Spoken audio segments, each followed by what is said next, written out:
Jews who live in Germany after the Holocaust. If you stop and think about it for a minute, it's pretty strange. Okay, so not many Jews did live in Germany after the Holocaust. Between 1945 and 1989, the number never reached more than 30,000. But today, more than 200,000 Jews live in Germany. So what happened? When the Soviet Union began to collapse in 1990, Jews living there experienced a sharp rise in anti-Semitism. As a result, the East German government decided to allow Jews from the Soviet states to come to East Germany. Now, the East German state itself dissolved just a few months later, and so it fell upon the newly reunified Germany to continue this policy of accepting Soviet Jews, which it did in early 1991. I'm looking at what happened next.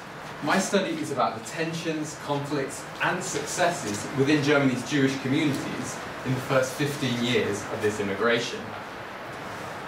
Germany accepted anyone who had been considered Jewish in the Soviet Union.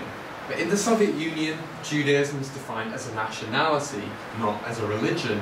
It was usually passed down from the father's side. However, in Germany's Jewish communities, Judaism was defined as a religion, and according to Jewish religious law, you are only a Jew if your mother is Jewish. Now this caused a major problem, as around 50% of the Jews from the Soviet Union only had a Jewish father, and so were not considered Jewish under Jewish religious law, and therefore were not able to join the communities. In spite of this, a huge number of Russian Jews were able to join, and this led to another major problem, because the Jewish communities were tasked with integrating a population many times larger than their existing membership. Furthermore, many immigrants had difficulties with accommodation and employment, and so were dependent on the communities to a much greater extent than their infrastructure was really capable of. Many established members in the communities felt marginalized.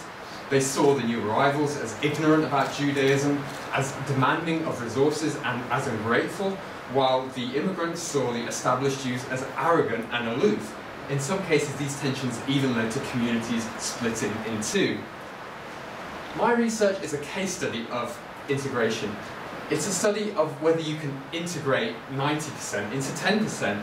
And fundamentally, what I'm looking at is how people from different cultural backgrounds can adapt and come to understand one another. Thanks.